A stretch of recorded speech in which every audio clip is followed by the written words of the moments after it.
Okay. Terima kasih Yang Berhormat Menteri dan terima kasih terhadap beberapa peruntukan yang telah diberikan kepada Sabah dalam pembangunan kesihatan.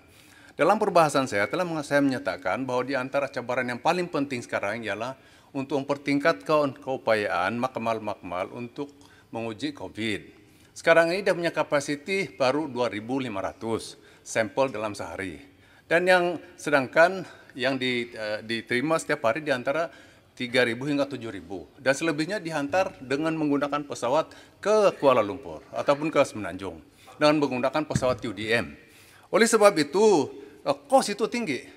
Jadi untuk memastikan supaya semua sampel yang diambil di Sabah dapat diuji dalam makmal di Sabah, seharusnya keutamaan untuk peruntukan pembangunan kesehatan di Sabah ialah untuk menaik taraf makmal yang sedia ada.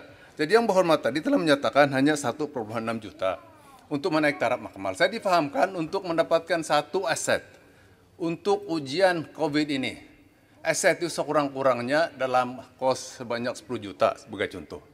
Jadi pertanyaan saya ialah, apakah langkah-langkah untuk memastikan supaya semua sampel COVID yang diambil di Sabah itu dapat diuji di Sabah dan tidak perlu dihantar ke Semenanjung sebab itu terlalu tinggi. Terima kasih Tuan. Itu persoalan saya minta Menteri menjawab.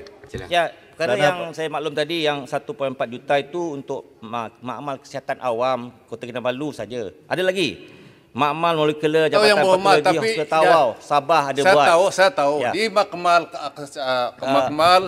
kesihatan awam Kota Kinabalu. Saya tahu. Ya, itu saja makmal yang dapat menguji sampai 2.000 sampel sehari. Ya, betul. Kalau setekat 1,6 juta, tidak dapat mempertingkatkan sebab di sana pusatnya.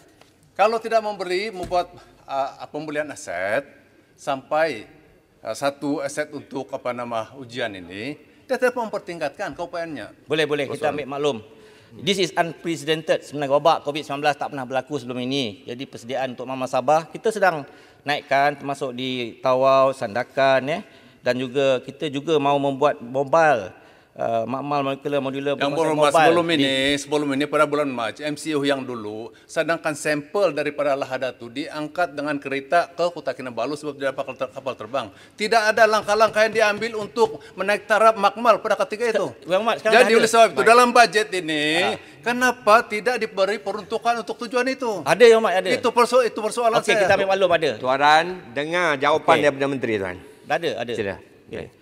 Kita telah ambil maklum perkara tersebut dan peningkatan bilangan daripada 200 di makmal kebangsaan Kota Kinabalu sudah ditingkatkan kepada 2,000 satu hari sekarang. Dan kita ada makmal daripada Queen Elizabeth dan juga Universiti Malaysia Sabah juga menolong membuat dan kita akan naikkan di setiap daerah di setiap hospital daerah untuk kita adakan molekular. Okey, cukup. Umum tahu Yang Berhormat, di UMS hanya 100. Lepas itu di Queen Elizabeth Hospital 1 400 sampel. Di makmal kesihatan awam Kota Kinabalu 2.000. Itu saja kapasiti dia yang ada sekarang. Sedangkan sampel yang kita terima setiap hari di antara 3.000 hingga 7.000. Itu persoalan dia dan ini bukan baru, ini dari dulu. Ya. Dari bulan Mac lagi. Sementara ini kedapatan dipertingkatkan. Itu satu. Yang kedua, Yang Berhormat, yang kedua bukan saja dalam pembelian aset peningkatan makmal, tetapi dari segi perlu mendapatkan kaki tangan yang diperlukan. Pakar kaji kuman, microbiologis dan sebagainya, juru teknologi makmal dan sebagainya. Ini yang diperlukan. Itu yang kita mau dengar. Selain daripada itu Yang Berhormat, saya telah nyatakan dalam perbahasan saya bahwa sektor utama untuk maju ekonomi Sabah adalah pelancongan. Dan kita mau supaya pelancong yang datang ini dapat diuji di semua entry point. Lapangan terbang antarbangsa Kota Kinabalu, lapangan terbang Tawau, Sandakan dan sebagainya. Cadangan kita. Kalau kita mau revive ekonomi, buatlah makmal di entry point ini. Ini yang kita mau dengar. Jawaban Yang Berhormat. Terima kasih Yang Amat Tuan. Jadi Menteri. Yang Menteri, saya rasa saya bangun banyak kali dah.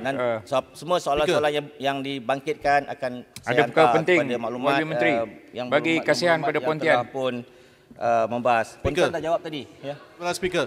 Jadi untuk itu saya Jelutong tak payah, tak apa. Pontian bagilah. Saya pastikan bahawa semua jawapan-jawapan yang telah pun dibahaskan dalam Menteri. pembentangan sebelum ini akan Ini Saya membela Apex, Kementerian Menteri. Kesihatan ni, Menteri. Menteri. Saya mengucapkan terima kasih. Barisan kepada Tuan Hadapan Berhormat. Kementerian Kesihatan Mudah-mudahan dapat, kita tapi dapat kenapa polis, bersama-sama. tentera, bomber, rela, APM, immigration, PBT Terima tak kasih. dapat? Yang Muhammad Menteri. Terima kasih pada mereka semualah. Semua agensi yang terlibat dalam bantu Kementerian Kesihatan. Kenapa Kementerian Kesihatan dia dapat frontliners menangani RM500, tapi COVID-19 kenapa frontliners yang lain tak dapat, Menteri? akan diambil maklum oleh Yang Berhormat Menteri Menteri, Kewangan. Sekian, satu terima saja kasih. saya Terima ingin kasih. Tuan Yang di-Pertua.